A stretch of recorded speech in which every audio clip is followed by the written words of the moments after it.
Bismillahirrahmanirrahim. Alhamdulillahi rabbil alamin. Wassalatu wassalamu ala asyrafil anbiya wal mursalin Sayyidina Muhammadin wa ala alihi wa sahbihi ajma'in. Hadis ke-19, Iman dan beberapa tuntutannya. An Abi Hurairah radhiyallahu ta'ala anhu an Rasulillah sallallahu alaihi wasallam qala man kana yu'minu billahi wal yawmil akhir falyaqul khaira aw liyasmut wa man kana yu'minu billahi wal yawmil akhir falyukrim jarah wa man kana yu'minu billahi wal yawmil akhir falyukrim dhaifah. Muttafaq alaih.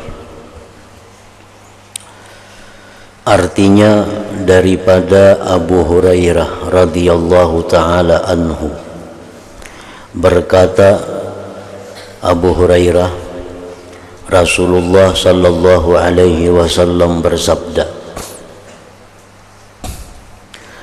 siapa yang beriman dengan Allah dan hari akhirat, maka hendaklah ia berkata baik atau hendaklah ia berdiam. Dan siapa yang beriman dengan Allah dan hari akhirat, maka hendaklah ia memuliakan akan jirannya. Dan siapa yang beriman dengan Allah dan hari akhirat, maka hendaklah ia memuliakan akan tetamunya.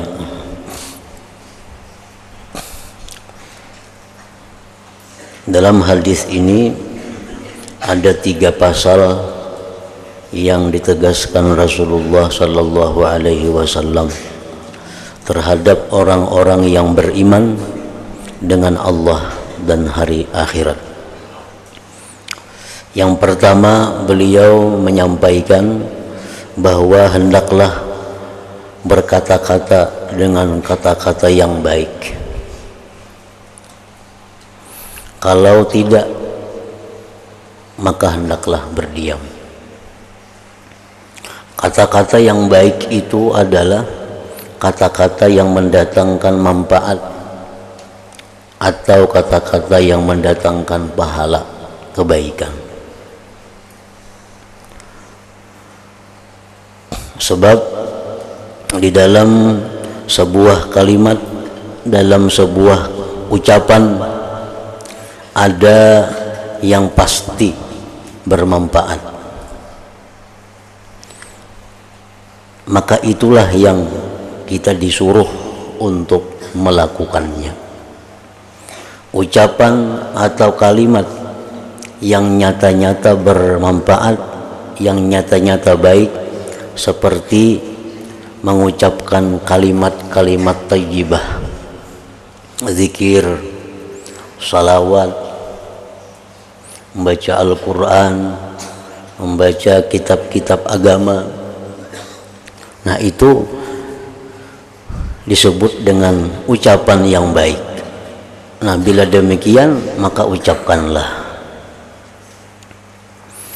Ada kata-kata yang pasti jahat.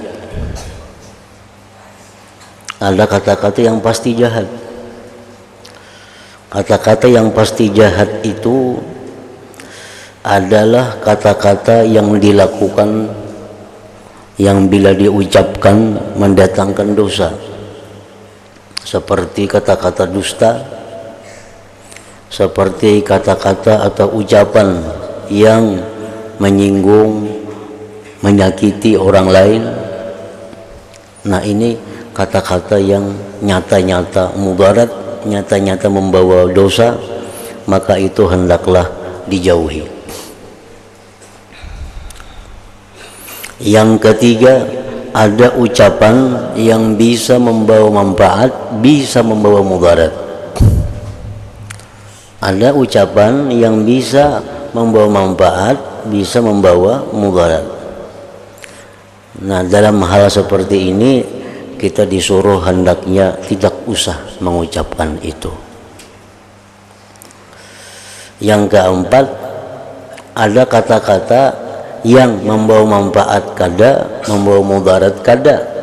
Nah, itu pun kata-kata kita disuruh untuk tidak mengucapkannya juga. Nah, jadi dari 4 macam jenis ucapan, 4 macam jenis kata-kata, hanya satu yang kita disuruh mengatakannya, mengucapkannya, yaitu ucapan-ucapan yang membawa pahala, yang membawa manfaat. Itu aja sebuting yang kita disuruh mengucapkan. 3 macam selanjutnya kita disuruh jangan mengucapkan. Ini mengucapkan dusta, jangan. Ini mengucapkan manfaatnya ada, mudaratnya ada, kada usah. Ini mengucapkan kada ada manfaat, kada ada mudarat, kada usah juga. Karena itu akan memberatkan hisab di hari kiamat. Nah, jadi itu falyaqul khaira au liyasmut. Sebagian hukama berkata Allah menjadikan manusia itu dengan 1 lisan, 2 telinga. Manusia diciptakan Allah 2 telinga, 1 mulut. Nah, itu mengandung arti, mengandung makna yang artinya bahwa manusia itu hendaklah lebih banyak mendengar daripada berkata-kata. Hendaklah lebih banyak mendengar daripada berkata-kata. Makanya 2 telinga diulahkan Tuhan, mulut sebuting aja.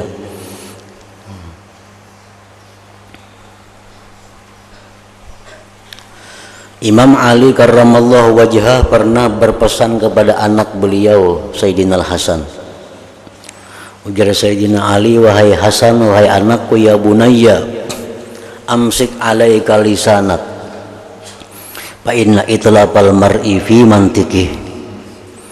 Artinya, ujar Sayyidina Ali, wahai anakku, tahanlah atas engkau itu lisanmu, karena kebinasaan seseorang itu banyak melalui tutur katanya. Orang bakalahi akibat tutur kata, orang jadi kada betaguran akibat perkataan tutur kata, orang putus silaturahmi akibat tutur kata, orang berbunuh-bunuhan akibat tutur kata. Nah, maka Nabi seringkali mengingatkan kepada kita agar menjaga ucapan-ucapan itu. Ucapkanlah sesuatu yang dipastikan membawa pahala. Yang pertama itu. Yang kedua, dalam hadis ini Rasulullah SAW menegaskan bahwa orang yang beriman kepada Allah dan hari akhirat hendaklah memuliakan tetangganya.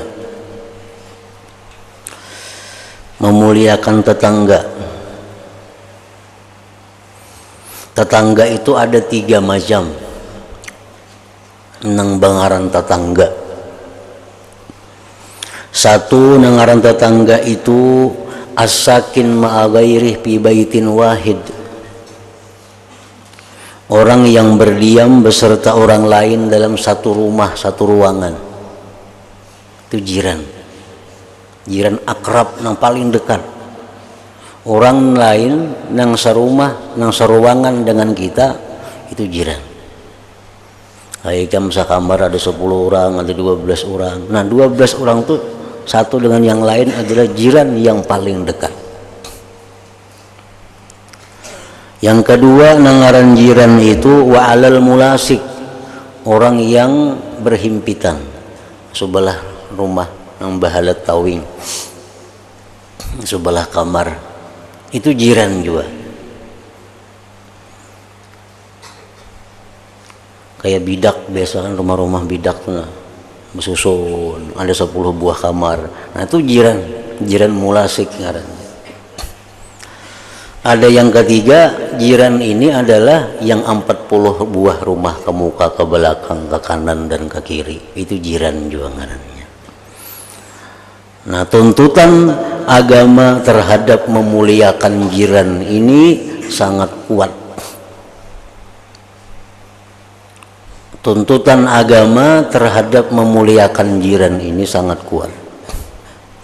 Jibril seringkali berpesan kepada Rasulullah agar memuliakan tetangga.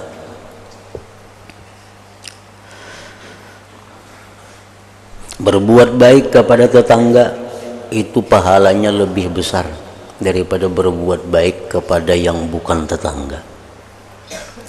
Berbuat dosa, berbuat jahat kepada tetangga, dosanya lebih besar daripada berbuat dosa kepada yang bukan tetangga. Karena ini ada hak yang mesti dijaga, hak tetangga itu. Nah, macam apa caranya berbuat baik kepada tetangga itu? Berbuat baik kepada tetangga itu ada 4 perkara. Yang pertama, ayyuwasihi bima indah. Yang pertama, bahwa dia membantu dengan sesuatu yang ada padanya. Nah, bantu. Misalnya kita ada tetangga kita ini yang kesusahan, ada yang sakit, dibantu. Nah, macam-macam bentuknya bantuan itu sesuai dengan manusianya. Pokoknya membantu tetangga. Yang kedua, jangan mengingini, wa an la yatma'a fi mali jarih, dan tidak mengingini pada sesuatu milik tetangga. Jangan menghendaki ampun tetangga.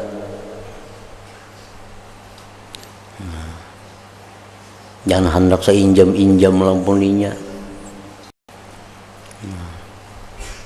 Kadang mengingini kepunyaan tetangga. Ini sudah ampun tetangga, kada perlu lagi kita ingin, kada perlu kita hendak memiliki nang itu ampun tetangga.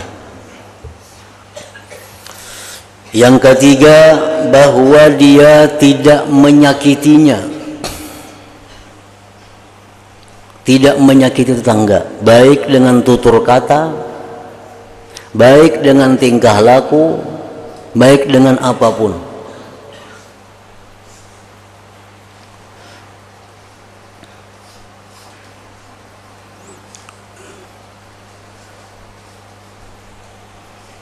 Makanya ajar Nabi, jangan hendak maulah rumah lebih tinggi daripada rumah tetangga, karena itu akan mendinding udara masuk ke rumah tetangga itu.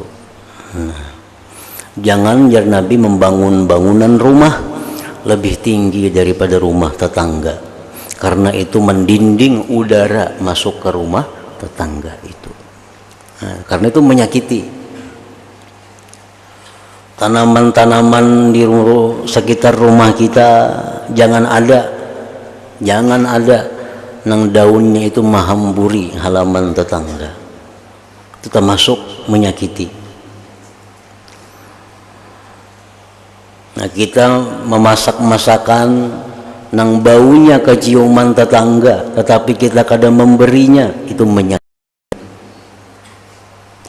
Kita menukar makanan dari luar, kemudian membawa ke rumah, kelihatan tetangga, tapi kita kadang memberi tetangga, menyakiti tetangga. Nah, yang keempat, wa ayyasbira ala azah, dan dia sabar atas gangguan tetangga. Tetangga ini macam-macam, sabar. Tetangganya kada tahu tengah malam betukangnya, orang guringan lituk nang apakah dijatuknya, membunyikan TV nyaring, membunyikan tip radio nyaring. Sabar ya kita. Nah, bersabar itu ada termasuk memuliakan tetangga. Jadi bila 4 hal ini kita ada, maka kita sudah masuk dalam golongan orang yang memuliakan tetangga. 1, sewaktu-waktu diberi tetangga itu. Mengapa kan yang diberi? Duit kah, mana ada duit, baras kah, iwak kah, buah-buahan kah diberi. Dibantu, ini dalam kesusahan, sedang sakit dibantu. Yang kedua, jangan hendak menghendaki ampun tetangga. Yang ketiga, jangan hendak mengganggu kenyamanan tetangga. Yang kelima, bersabar atas nang kada nyaman dari tetangga itu. Nah, bila kita bisa 4 hal itu, kita termasuk orang yang memuliakan tetangga. Yang ketiga, di dalam hadis ini Rasulullah menegaskan bagi orang yang beriman dengan Allah dan hari kiamat adalah memuliakan tamu.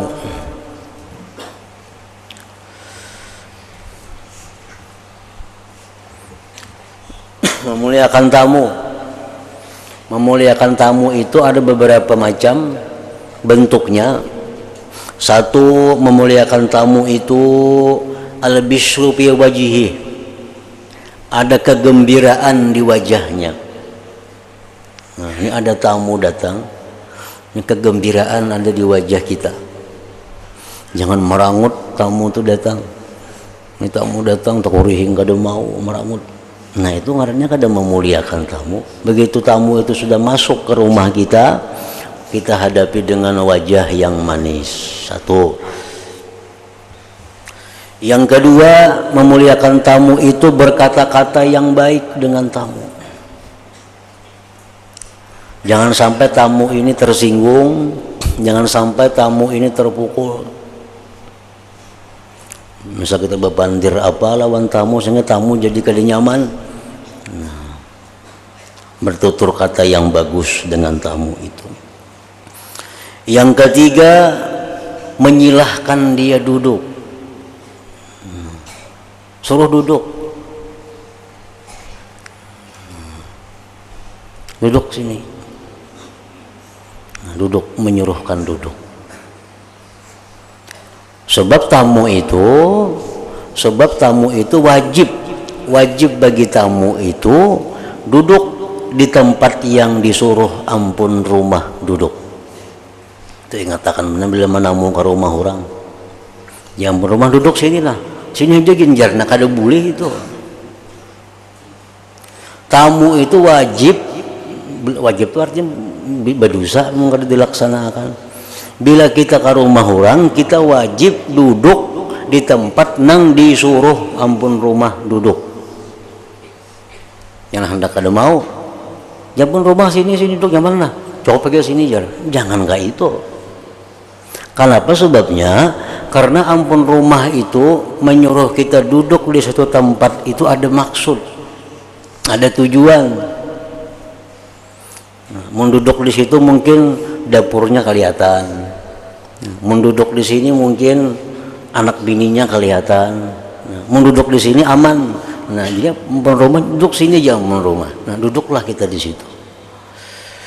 Nah, ampun rumah ini disuruh menyilahkan duduk, si tamu pun wajib duduk di tempat yang disilahkan itu.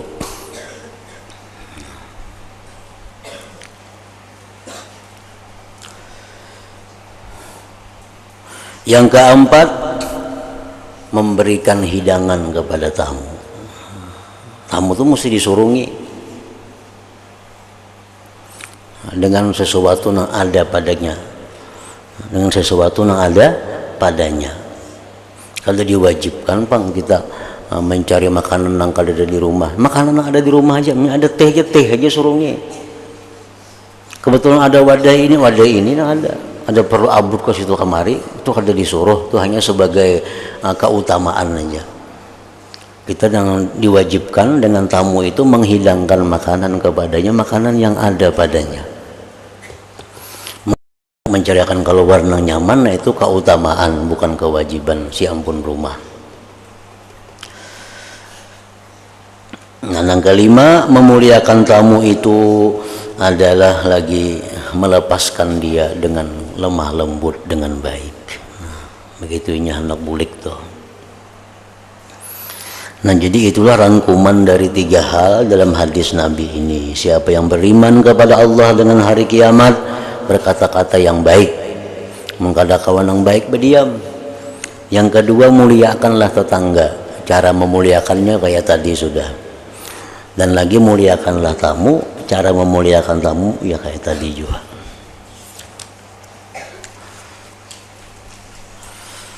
Hadis ke-20, tinggalkan marah. An Abi Hurairah radhiyallahu ta'ala anhu anna rajulan qala lin nabi sallallahu alaihi wasallam awsini qala la taghdab faraddada mirara qala la taghdab. Rawahul Bukhari.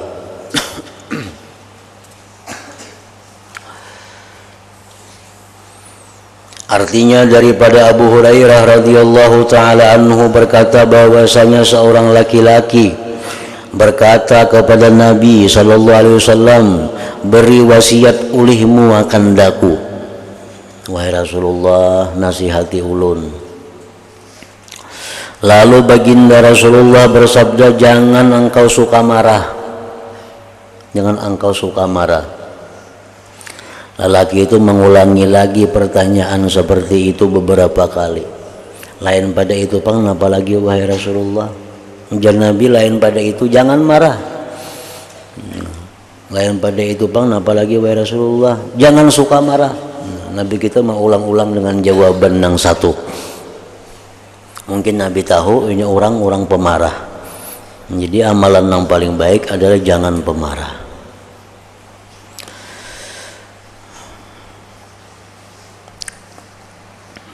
Dan Nabi SAW terus menjawab, jangan engkau suka marah. Marah itu apa? Bahasa kitanya sarik. Nah, sarik itu kayak apa? Sarik itu ujar para ulama, sauranu damil qalbi wa ghalayanuhu ala inda tawajjuhi makruh. Itu marah. Marah itu artinya menggurak darah di dalam hati ketika datang sesuatu yang kada disenangi. Nah, hatinya menggurak, panas karena ada sesuatu yang kada disenangi. Itu marah. Dan tandanya marah itu tagayyuruz zahir, berubah zahir. Orang marah itu biasanya mirah mukanya. Nabi kita seringkali diketahui beliau itu marah dengan habang merah muka Nabi. Nabi itu beliau sidin marah, mirah, sidin putih. Jadi kelihatan habang muka Nabi itu.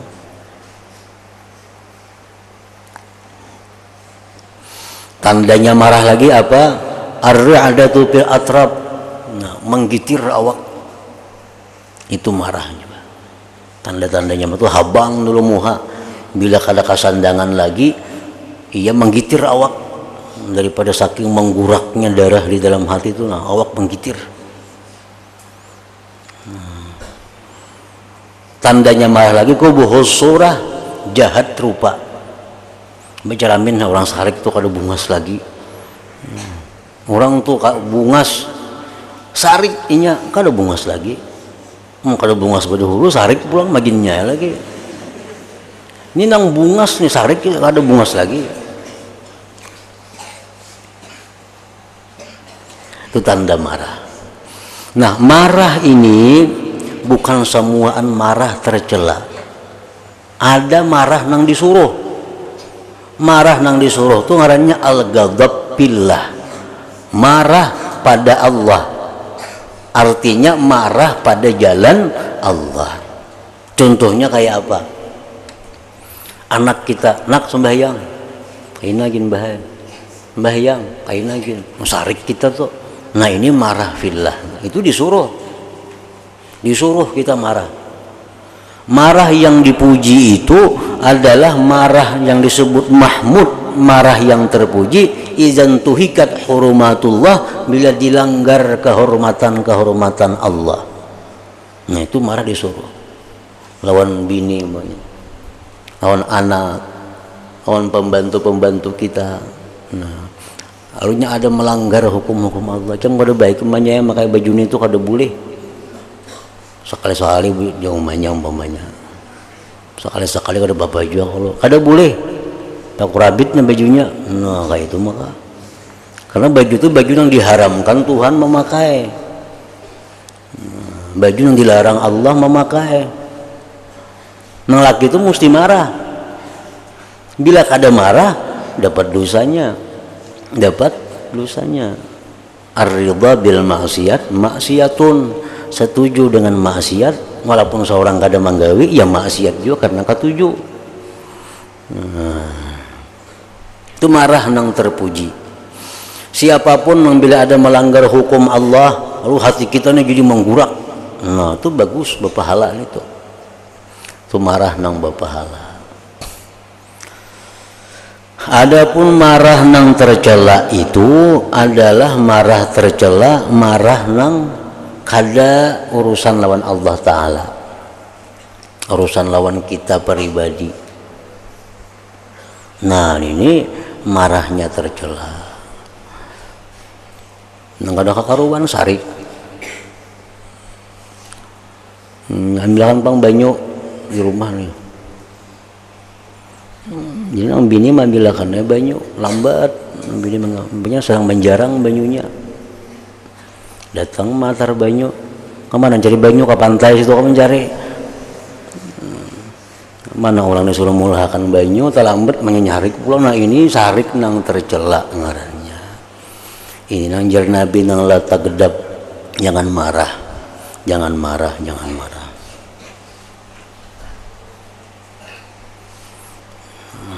Kita bakandaraan atau seringkali kita hendak sarik dengan orang kita yang bersepeda motor atau bermotor, ada orang membalap bungul beneran itu ya.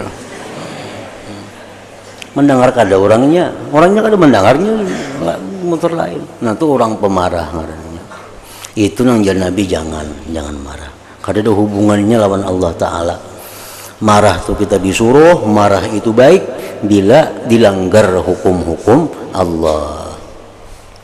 Kalau urusan dirinya seorang tak ganggu, marahnya luar biasa. Bila Allah Ta'ala nang diganggu, Allah Ta'ala nang dihina, ini kada marah. Nah ini yang salah, luput.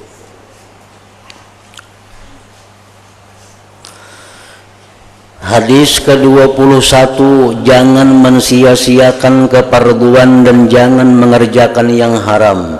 An Abi Tha'labah radhiyallahu anhu an Rasulillah sallallahu alaihi wasallam qala inna Allah ta'ala farada faraidha fala tudayyi'uha wa hadda hududa fala ta'taduha wa harrama asya fala tantahikuha wa sakata an asya rahmatan lakum fala tabhathu anha.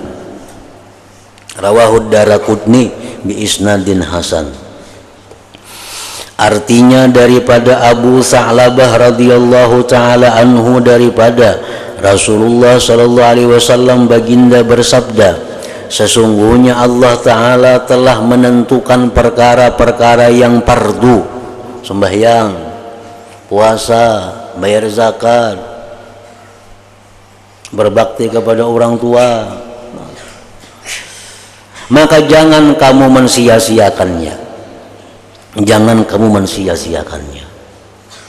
Arti jangan mensia-siakan keparduan yang dipardukan Allah itu, arti jangan mensia-siakan. Satu artinya tarkuha, meninggalkan, jangan. Yang kedua termasuk jangan menyia-nyiakan itu watahawunuha, merimihkan, bebarang haja. Tuhan nyuruh sembahyang, bebarang aja asal sembahyang. Tuhan nyuruh berzakat, bebarang aja asal berzakat. Nah jangan juga. Yang ketiga pengertian jangan mensia-siakan itu wa ta'khiruha an waqtiha, melambatkan daripada waktunya. Nah, masuk mensia-siakan juga. Jadi bila keparduan itu dipardukan oleh Allah, laksanakan. Jangan mensia-siakan, meninggalkan jangan, memperinting jangan, melambatkan dari waktunya jangan. Dan ia Allah Ta'ala menetapkan batas-batas hukum, maka jangan kamu melampauinya. Hadda hududa, Allah telah menggariskan hukum-hukum, jangan melampauinya. Arti jangan melampauinya itu, satu, jangan meninggalkannya, jangan menguranginya, jangan melebihinya. Nah, itu artinya ta'taduha. 3 macam artinya. Jangan meninggalkan, jangan mengurangi, jangan melebihi. Macam Allah maulah hukum, ujar Tuhan dalam Quran, dalam sunnah Nabi, bagaimana hukumnya orang yang berzina. Kan di Quran ada. Bagaimana orang hukumnya minum arak, bagaimana hukumnya orang mendakwa orang lain berzina. Kan ada dihukumkan oleh Tuhan. Hukum orang yang minum arak itu dipukul 40 kali, dicambuk 40 kali. Orang itu minum arak, nah terbukti minum arak, itu mesti dilaksanakan hukum Allah. Kayak apa Allah menghukumkan? Ujar Tuhan, orang yang terbukti sudah minum arak itu dipukul 40 kali pukulan. Nah, itu undang-undang Allah. Jangan kada dipakai undang-undang itu.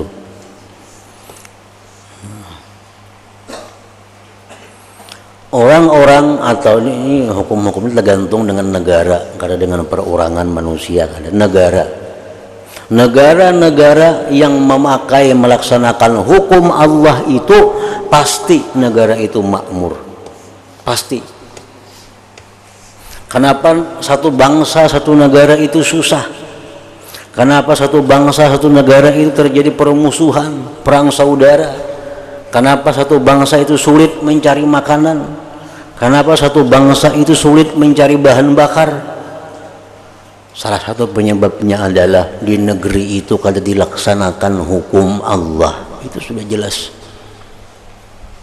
Di situ kada dipakai hukum Allah. Kalau hukum Allah dipakai di suatu negeri, itu pasti makmur negeri itu. Itu jaminan dari Al-Quran. Orang minum arak, pukul 40 kali. Jangan lebih pada itu, jangan kurang pada itu. Nah, itu artinya. Pencuri, maling, terbukti bahwa dia maling, Allah menghukumkan tatak tangan kanan. Mencuntan pulang, tatak betis kiri. Mencuntan pulang, tatak tangan kiri. Mencuntan pulang, tatak betis kanan. Habis sudah kada ada lagi tuh. Udah bergerak lagi, tangan betis kada ada lagi. Nah, itu hukum Allah. Nah, jadi hadda hududa fala ta'taduha, Allah sudah mengulahkan hukum, jangan kamu lampaui hukum itu, jangan kamu tinggalkan hukum itu. Kada ada hukum yang lebih baik daripada hukum Allah, kada ada.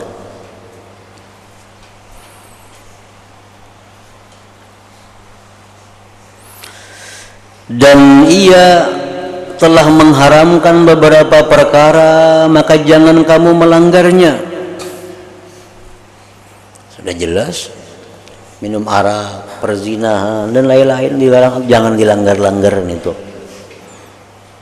Orang yang melanggar hukum Allah pasti akan binasa. Itu sudah nyata. Orang yang melanggar hukum Allah pasti binasa. Emang apabila binasanya tuh hanya Tuhan yang tahu. Pasti binasa. Kalau nya kada kembali, kalau nya kada tobat kepada Allah. Dan ia Allah diam, maksudnya kada menjelaskan daripada beberapa perkara karena kasih sayang bagi kamu, bukan karena ia terlupa.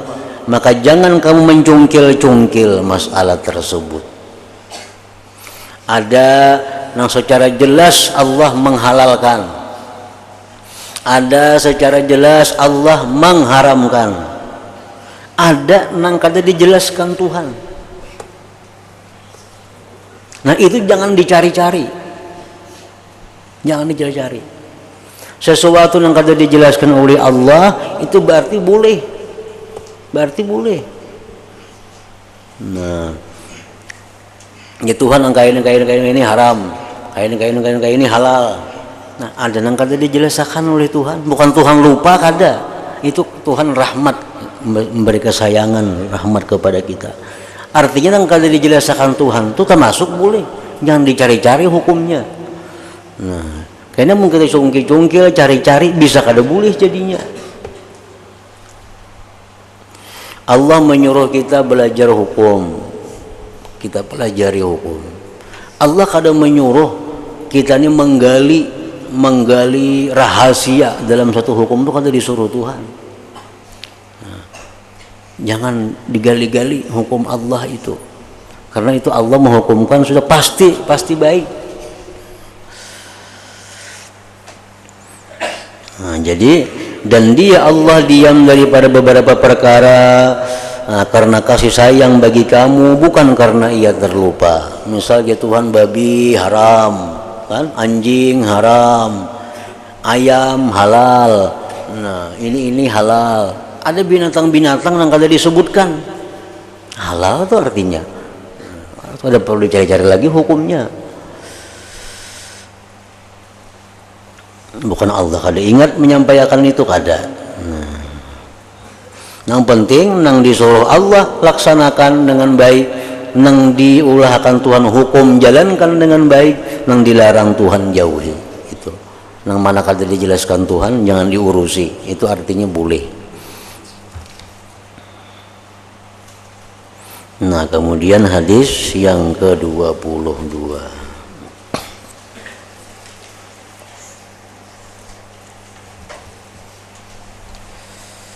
Hadratin Nabi sallallahu alaihi wasallam. Al-Fatihah. A'udzubillahi minasyaitonir rajim. Bismillahirrahmanirrahim. Iyyaka na'budu wa iyyaka nasta'in. Ihdinas siratal mustaqim. Siratal ladzina an'amta 'alaihim. Bismillahirrahmanirrahim. Alhamdulillahi rabbil alamin. Allahumma shalli wa sallim ala sayyidina Muhammadin wa ala alihi wa sahbihi ajma'in. Allahumma ij'al jam'ana hadha jam'an maghfura wa tafarruqana min ba'dihi tafarruqan ma'suma wa ilmana ilman nafi'a wa amalana amalan maqbula wa rizqana rizqan wasi'an halalan thayyiba. Allahumma iftah alaina futuhal 'arifin waj'alna ya Allah min ibadika as-salihin min awliyaika al-muttaqin bi rahmatika ya arhamar rahimin. Sallallahu ala sayyidina Muhammad wa alihi wa sallam. Alhamdulillahi rabbil alamin.